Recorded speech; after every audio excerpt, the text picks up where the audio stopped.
Hello, and welcome to This is What Democracy Looks Like In, hosted by me, Mary Layton. In this and the next episode, we are going to go back to Europe, which we haven't revisited since the first episode on the UK. Today, we're going to be talking about Italy. I will be joined by two experienced podcasters who are kind enough to step outside their usual areas of expertise to be my random voters of the week. Frederica Bressan is a science communicator and an author with a background in technoscience and music. She is multi-talented with a published novel, a PhD in computer science, degrees in music, and a background in science communication. Piero appears to be even more well-travelled than most anthropologists I know, and as such is the perfect co-host for a podcast on how to live abroad. You can find him on YouTube at A Life From Afar. I enjoyed this conversation with them both so much, and I'm very excited to share it with you all. Now, if you are a new listener to this podcast, first, thank you, welcome. I hope you enjoy it. Second, I highly recommend listening to this series in order, which means going back to the beginning and starting with the UK, but you don't have to by any means. Some things will make more sense that way though, so it's a recommendation. You should also know that I cut each interview I do with my guests into 2 and sometimes 3 episodes just to make them a little easier to digest. So if you're only interested in one country, do make sure you're starting with part 1 of the interview rather than joining us halfway through. If you join us in part 2, it probably won't make much sense. So now let's jump straight into the conversation with my guests introducing themselves. Hi, my name is Piero Carlucci. I'm 49 years young. Was born in the center of Italy, which makes a bit of sense, especially in Italian politics in the last 25 years, as there was a party called the League, the Northern League, and lately League for Salvini Presidents, that used to be at least very focused on the issues coming from the northern part of the Republic, which is as well the most industrialized. In terms of politics, I've always been between center left and left, which means most of my ideas are considered radical by the vast majority of people I speak about, and I'm happy about it. Excellent. Okay. My name is Federica. I'm 43 years old. I'm currently based I am currently based in central Italy, close to Rome, but I am originally from the north and I have spent many years abroad. Awesome. So I just relocated to here since COVID. Previously, I was in the United States and Belgium. And while you've been abroad, have you been able to see any elections in those foreign countries? Let me think. Well, yeah. Yes. So you have a point of comparison. Well, you know, even from here, I usually follow American politics more than I do my own national politics. Interesting. Yeah. I don't have a TV. I get all my news from, well, I wouldn't say social media, but YouTube. I watch YouTube like television, but I know that I get all the news a couple of hours later or the next day. Right. I watch CNN. I watch the comedy shows. Stephen Colbert, Seth Meyers, or John Oliver weekly. So that's how I keep up to date with what is even the trivia of day-to-day American politics, you know, what happens in court every single day. So I'm at that level and I know pretty much nothing, I hate to say, about the big things that are going on in Italy. Oh, it's interesting. Okay. Well, maybe later on in this conversation, we can come back to talking about media in Italy as well and journalism, because I know that's going to be an interesting topic. But let's start by finding out a little bit about what is the basic organization of how democracy works in Italy. You have a president? Do you have a prime minister? Who is the head of state? Well, if you want, I'll go first because I believe that's a little bit of my field.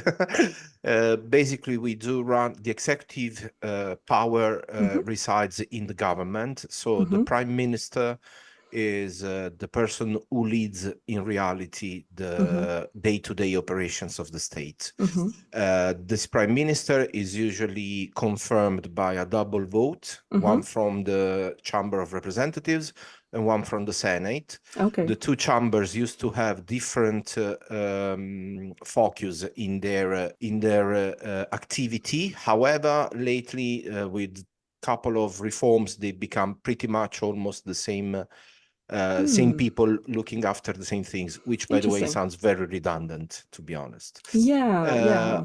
on top of the state as the main representative for the whole republic, but with very few powers.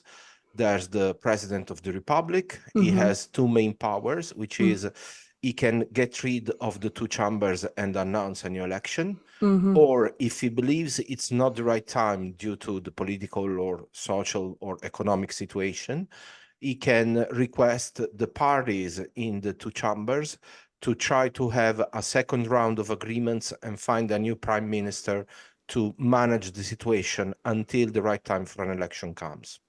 So this is interesting because through this series, we've had a monarchy. We talked about the UK.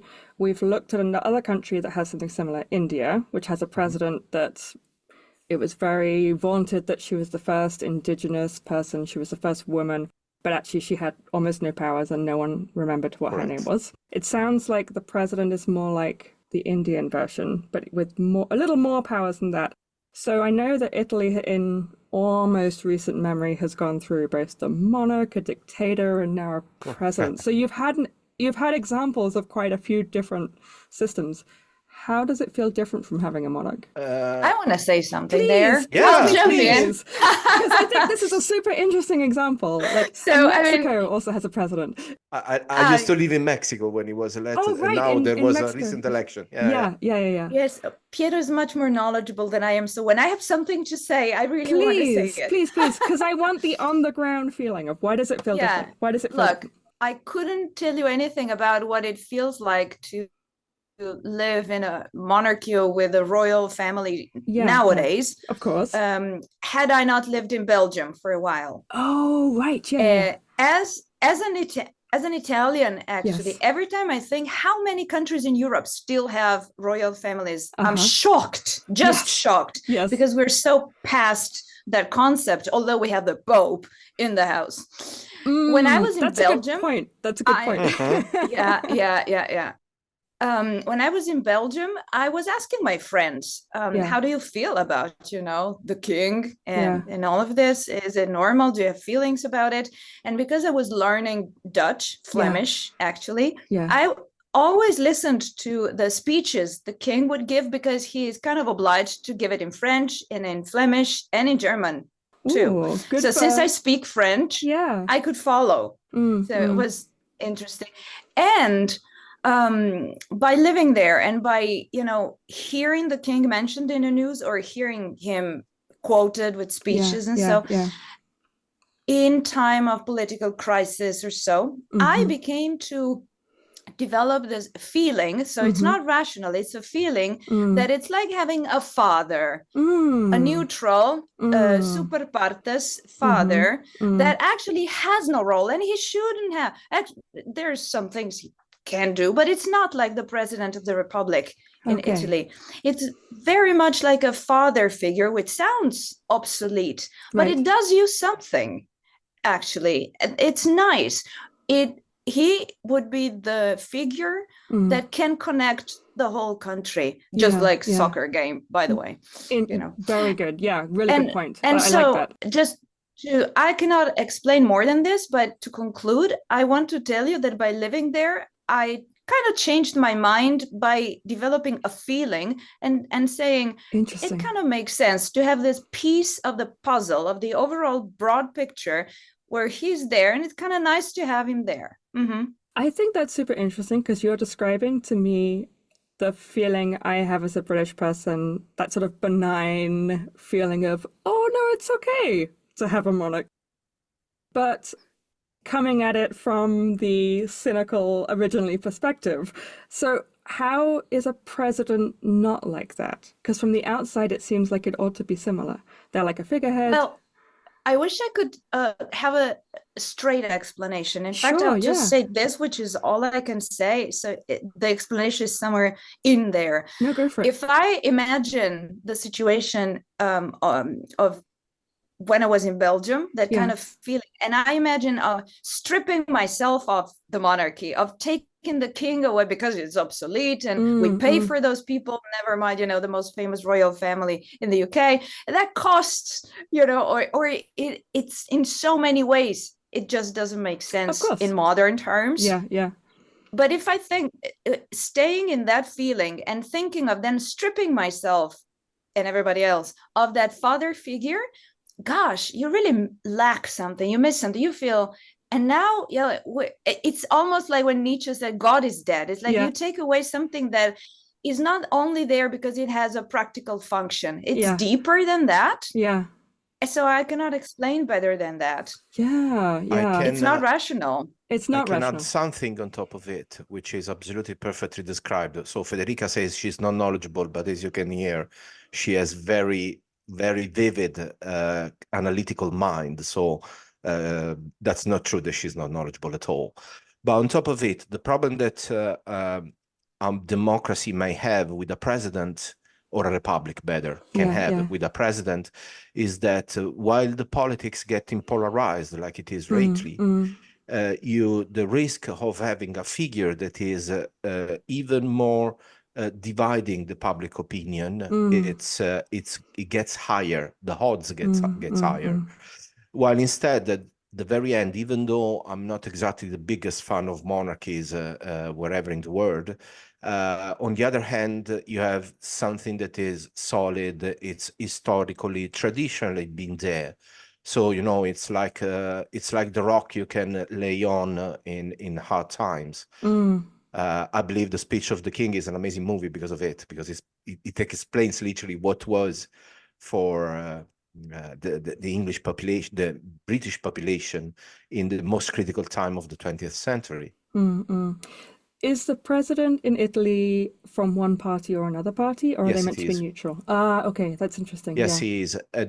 To be honest, we've been quite lucky because in history I can recall at least 4 or 5 figures that were literally a surge into the role, even though they were elected by a party, but they were absolutely taking care of the main interests of the whole community. But that has not been the story historic always. Case, lately, we're good. We have an amazing president. But if you think of the presidents I've seen during my life, at least a couple of them, they were more dividing than uniting the population. Yeah. We'll move on with this, but I want to just add a point that I was explaining, trying to explain the idea of monarchy to my son, who was brought up in the United States, but, we talk about the UK a lot. He's 8. And I was going through all of this because I really liked your comment that the monarchy feels like a soccer team. And in the end, he's like, oh, so the monarchy is like a living flag. And I was like, oh my God, that's the best description I've ever heard. Like they're a symbol of the nation, but they're alive, like they're a living flag. I'm like, yeah, that makes sense. That's out of the mouths of babes. Even though as Italians, we haven't been lucky with our monarch family. So I'd rather get a polarized individual than any heir of the Italian monarch family. Exactly. Okay, so let's think about the process of actually voting. So when you vote in Italy, are you voting for a party or are you voting for an individual when you go to the election? Who are you actually voting for? Well, your question is a bit generic because we can vote for many different things. Local elections, regional and national. So it depends. Most of the times when I went and gave my vote, I recall that the rule says that you normally vote for a party and it's optional to then specify specific names that are associated to that list or party being present in. So you normally vote for parties with the option of specifying a preference for specific people.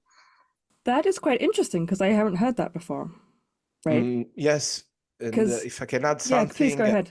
Actually, that's still true for the local and the regional elections.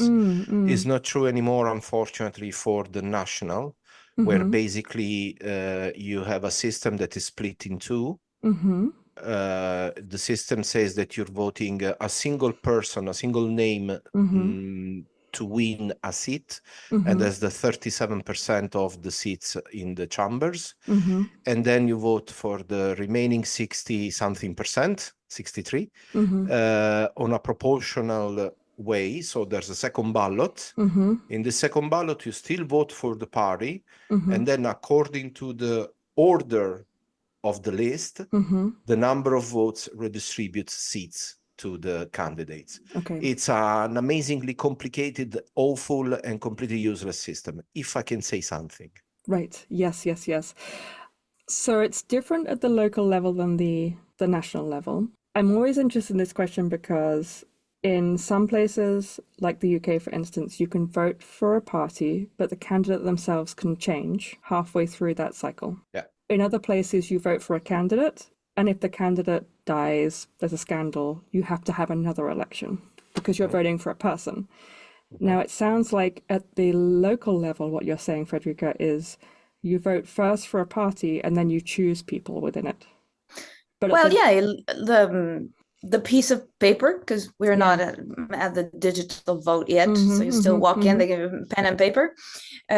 You normally have the sheet is divided in boxes. On the left of each box, there is the circle symbol of the party, and to its right, 3 lines, 3, 4, normally 3 lines, where you can write the names, because normally the number of preferences you can express is up to 3, which you could scatter. So in different elections, you have so many preferences you can express, and you have to know that in advance before you walk in, because if you do it wrong, then your vote, of course, will be null, will not be counted. So visually, it really looks like that. There's a party on the left with the 3 optional blank lines for you to fill in a name, which you have to know. There's nothing in the booth for you to remember. You have to read outside, so you really have to know the names of the people you want to vote for. Yes. This implies like a lot of preparation on parts of the voters, right? You have to have a lot of education and be really invested. Do you think, do people actually do that work? Not anymore. I can say that Italy has been for the first at least 50 to 60 years since the Republic was born, one of the countries with the highest rate of voters going actually to the election day to express their preference through the ballots. However, that is declining strongly in the last decade or so. And even the level of participation into the political debate and the process of forming a public opinion, which was very strong, very passionate. Well, we're Latin, we're Latin people, so we basically express ourselves through passionate discussions. But that's declining a lot as well. There is a lower level of culture in terms of politics. And unfortunately, even politicians are contributing because they're relying much more to easy-to-bite slogans at the moment, more than to complex or articulated explanation of complicated issues that might be given as a whole picture. They go for the Twitter more than for the lecture. I'm sorry to jump in, but I feel it adds something to what you just said, and it's direct experience. We have just had some elections, not technically Italian, it was for the EU, the European Parliament. And because I knew I would be on your podcast, and I never speak about politics in public, and I have questions, doubts, feelings about it, I actually connected with Piero beforehand, and we spent hours talking, or I was asking him things, and he spent hours explaining things to me, and we debated and we argued. It was awesome. All of this because I did want to go and vote with my ideas clear, and so I prepared both for this podcast and that election, which was last weekend. And I can tell you that when I walked in to cast my vote, I had prepared, but I always felt a bit unsure of how the procedure would go. It's very official. Of course, they take your document. There's 6 people checking that you're you. And they handed me the piece of paper, and I always checked for confirmation, like, am I doing this right? Okay, so now I go in. Okay, Yes, so now, yes, okay, is this okay? Is this okay? Because you rarely do it, and it's a bit different every time. But I was observing people around me, and precisely everybody was so self-confident. Like, am I the only one who doesn't know how to do this? And I couldn't believe, because I have the same question you do. Like, do people prepare? And guess what? The 2 days later, I voted on Saturday. Results were out on Monday. I was the first to be very shocked by the fact that less than 50% of Italians went and voted. That is less than 1 in 2 people. Now, that is low. So I have my doubts. I did my best to prepare. I'm just a regular anybody, just like you want to have on your podcast, but I didn't cast my vote. Many people did not. Yeah. Well, I'm thinking about how you were talking about the process of doing it, and I want to just hear a little bit more about what the actual process of going to vote is, because it sounds from what you're saying that it is quite complicated. Just the actual pen and paper details of, and you're talking about the proportional representation bit of it as well, that's difficult to understand. And I know there is definitely people these days are not interested in politics. But as a former science and technology person, or social studies of science and technology person, I'm always interested in how the actual, material infrastructure of how something like voting works makes it so that, for instance, Frederica, when you go in, it feels intimidating. Like you don't quite know how to use it. I'm intimidated. You're and intimidated. A bit lost. It doesn't mean it's like that. And I can shortly tell you how it works. Well, and then I think Piero can tell you how it works abroad, because he said he's from Central Italy. He failed to mention he's not in Italy right now. Right. Since 20 years. Well, tell me first, is voting compulsory in Italy? Well, compulsory meaning, it's the right duty. So you're supposed to. But they won't. Are you required to? Not anymore. Not anymore, but you used to be. Yes, up to the end of the 90s, if I'm not wrong, but I might be wrong. Yeah. If you were failing to vote twice, you had to re-register yourself. And I believe also give an explanation why you couldn't. Because that was, yes, you're right, but as well your duty. And then that stopped. I didn't know that. I turned 18 in the year 2000 or 1999. And is the day of voting, is it like a vacation day? Is it easy to go and vote? So what I know, and I feel it's always been the same since I'm alive, because even as a child, I used to hear them. Because, so elections, they will try to have them during the weekend. Okay, great. It's usually Saturdays and Sundays. And then results are always out on the Monday. And the places they choose to host the elections are schools, public schools. Okay, cool. So as a child, sometimes I remember not going to school one day because there were elections, literally. Yeah. And then now I'm registered here in the town where I have lived a couple of years. And indeed, I went and voted in the kindergarten. Right, nice. Here in town. I wouldn't say always, but elections happen to be June, September. So school is out, but never mind. We went and voted here in the kindergarten. And you just know, I also served as, what do you call it, scrutinizer? Sometimes the person who's there. I did. Many years ago. I enjoyed it very much. How do you get chosen to do that? Well, you got to register someplace, which I forgot where it is. In fact, this time I regretted. In the city council. Yeah. Do you volunteer? I would like to do it again. No, you're paid.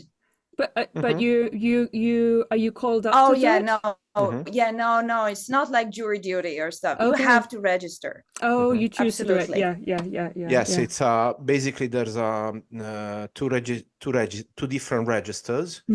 One is for the normal scrutineers, and one is just for the presidents, because the president has the legal responsibilities of whatever happens in that specific section. So if anything goes wrong, he may be prosecuted. no one from the others could. Yeah. The president can. So the president is also paid slightly higher, but the pay is huge, but still it's interesting. So it's many years ago, when I did it many years ago, I was not the president, obviously. So as a regular person contributing there, with my time starting the day before, of course, from the Friday, I got $100. Okay. To give you a ballpark figure. This was like 15 years ago. And the procedure is a little complicated because as it is mostly on paper, all of the ballots have to be signed by at least two of the scrutineers, two out of four, and by the president.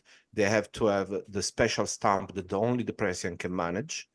And they're counted because clearly you have to have some in excess in order to allow people that are got mistaken to replace the original ballot. That ballot has to be counted. There is procedure, etc. And at the end of the voting process, you basically have to do the bookkeeping and count exactly what was the right votes, who got what were the mistaken, and if everything went exactly as explained. If there are problems over there, then it's going to be the president facing his responsibilities. So they're counted there in the schools? They counted there first, and then the Ministry of Internal Affairs, they have a second counting, which is done by a technician specialized by the minister. Then it's done only in Rome. So do you... But Piero, I didn't know that. What is that? When I was a scrutinizer, or I guess the same thing happened this time, at about 11 p.m. on a Sunday, when, you know, stop the vote, then you start counting there. And since results are out on the Monday, that count already is valid. Probably they recount afterwards. That's slightly different. I mean, that count is made public, but if you consider that from the end of the election until the government gets in power, it usually takes about 6 to 8 weeks, if I'm not wrong, etc. In between that time, all of the recounting, especially of the sections where some problems or some the head-to-head is too close, they recounted first, then everything is recounted. Mistakes are usually very marginal. Right. What is counted at the beginning, it's what comes after. But there is a recounting that happens before the government and the chambers open with the new representatives. Okay. So what happens when you go to the school to vote, if there's not a line? And I was so happy this time. I live in a small town that I could just park my car outside, walk in, basically do it and walk away, because in the past, sometimes I had to stand in line a long time, although never just like I see in the news sometimes. It's not like that, like hours. So I showed up early, so I had to wait because doors were not open yet. That early, Yeah, so, and then you walk in and you have to, of course, stand in line outside the room with the other few people that showed up early, like you, and one by one walks inside the classroom, actually, each classroom, where 6 people are, one of which is the president. You give your document and the electoral sheet, or what do you call it? Certificate. Just 2 things. The certificate, and then they read your name out loud, and everybody says, yeah, we got her, and X, and then the number of the document, so it's very official. And I mind that, because they really ceremonial, and they shout out the number of your ID so loud that everybody can take note of it outside. I'm like, shh, keep it down, you know. It feels weird, and even my name, I'm like, I don't want these people to know who I am. Yeah, that's fascinating. But that's it, just these 2 things, and then the president hands you the sheet, the paper to vote, the ballot, and a pencil, and you walk in the booth, and this happened, as at least when I was there, 1 person at a time. So as long as you're not done and leave the classroom, they don't have another person in. Oh, okay. So I don't know how they would handle lots of people. I don't know. I know that I was just by myself, but there were 3 booths in that classroom. Yes. I cast my vote. You cannot take your cell phone inside. I left it in my car. Yeah. I walked outside and you hand the pencil back. They give you your document back and you put the piece of paper in the cardboard box. Yes. So you do it. You don't, you know, sometimes there's a formality that they would have to do it. No, you put it in there. You say, I'm good. I'm done. Okay. Have a good day. Bye-bye. Yeah. And that's it. Yeah. And they stamp of course, the election. Card, what did you call it, Piero? Certificate. Yes, the certificate. To be honest, there's also another figure that, I'm sorry, another kind of representative that might be in there. I forgot. Because every party has the right to nominate, an observer that in Italian is called a list representative. That is there. They can oversee all of the process for the 2 days. But on top of it, is the only person who's allowed out of the officials counting the votes to oppose or to intervene when a vote is unclear and it has to be either assigned or taken off as null, as invalid. Vote. Yes, correct. So those are the only people that can intervene in that. And usually, when they do not agree with the final decision, they can ask their stance to be reported in the final report officially. Yes. And they sign all of the documents at the end. So I'm noticing that, you know, it's paper, it sounds very ceremonial, there's lots of performative aspect to it. Do people trust this process? Does it feel, is there any cynicism about the votes might be interfered with, or do people feel like, okay, everything else, other things might be corrupt, but at least we know that the number of votes that are cast and then announced is actually correct? I'm speaking second this time. Okay.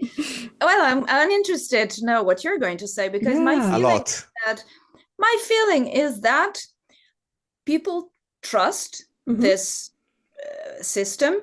Nothing close to what we hear in the United States, stolen elections and stuff, nothing like that. Not even interference from foreign countries, much. There may be, despite this, a general disillusion and mistrust in the system, but not specifically in the electoral system. Yes. Yeah.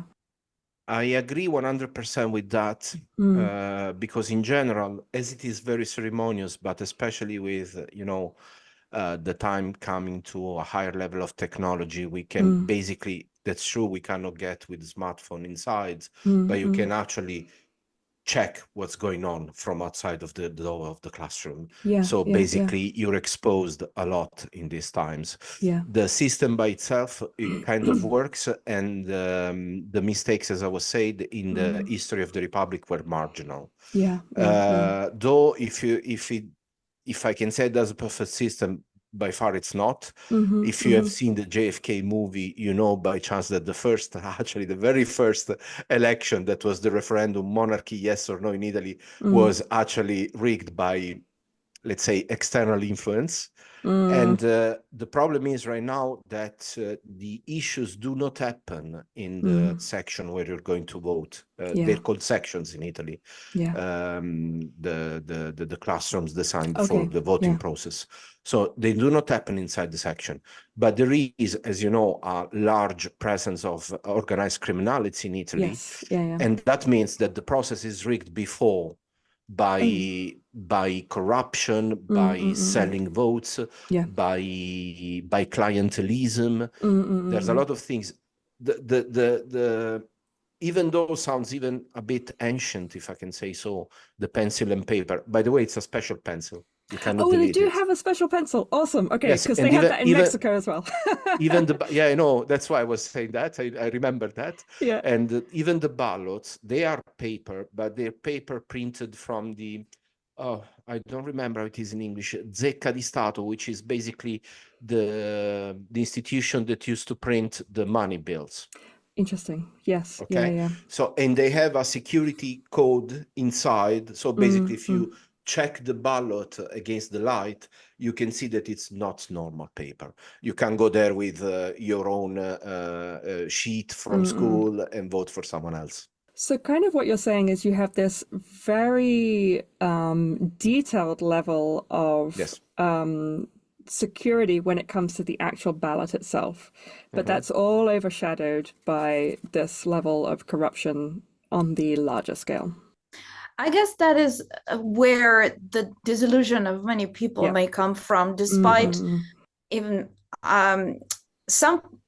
I have even too many friends who don't vote because they say it doesn't matter. Nothing changes, and some went and lived abroad. Very disillusioned people who disengage, and I still go and vote, but I see where they're coming from. Although I go and vote, I guess it's a big difference. Despite this, what I want to say, oh boy, the corruption. Even people who go and vote, whether they believe, whether they are skeptical a bit like me, they can still say it doesn't matter, not because my vote doesn't matter, but because eventually, when have we ever heard of a politician who had a promise that they kept, or that then I don't know, that's still where I have sad feelings about it. It's also the distance between the one citizen and the state is so broad, too many layers in between, so much gets lost. I know Piero sees this very differently than I, but there's just one element I wanted to add to the picture of going and casting your vote, because since this podcast is for the entire world, I realize that things may be quite different. There's lots of police around when you go and vote, like at the school. At the school, when you walk in, there's like this display of police force, which is intimidating in and of itself. So that adds to the picture of doing it. So you know that feeling, at least that I get, as many other just honest people with nothing to hide. You're standing in line there, but you're surrounded by police, and you sweat cold, and you say, what have I done wrong? Now they're going to ask me if I ever stole a candy when I was a child. So that adds to the officiality and seriousness of everything. Right. If I can quickly rephrase a very famous quotation, I would say that God is dead, democracy is dead, and I don't feel very well myself either. but out of jokes, the fact is that everything that Federica said is correct, and I agree with it, to be honest. Much more than she thinks of. But there's two, well, when you were saying about the difference between totalitarianism or dictatorships and democracy, that presence of force is a direct consequence of what had been the 30 years of fascism before getting into republic. Everything that our constitutional fathers wrote into the constitution and thought as a system for Italy was for the voters to be as free and as out of any kind of influence when he was getting into the booths. On the other hand, though, the problem is, as I was saying, in my opinion, is that there's a huge decrease of attention span in general. There's a huge decrease of closeness between the voter and the person that has been elected, because especially with the national chambers, you basically have mostly the list. So you're voting something that doesn't have a soul, after what happens. So, this kind of differentiation and the distance that is growing is lowering very much the interest. And basically you have replaced the electorate with supporters. Well, there's a very nice podcast from the UK, the guys called James O'Brien from LBC, a Lavi show, and he called it the footballization of politics. And I agree. Right now we have just funds from a side to another, and there's no critical analysis. So we're going to take a break here, but look out for part 2 of this conversation, where we will be talking about things like the influence of the mafia and the pros and cons of electronic voting. We'll also be talking about the tradition of cooperative and democratic organisation in Italian society at a really granular level of things like schools and neighbourhood groups that continues despite the cynicism that voting on the national and local level has any impact on people's lives. And as always, if you are enjoying this podcast, you can subscribe, share, or even support us by going to the website www.democracyinpodcast.com.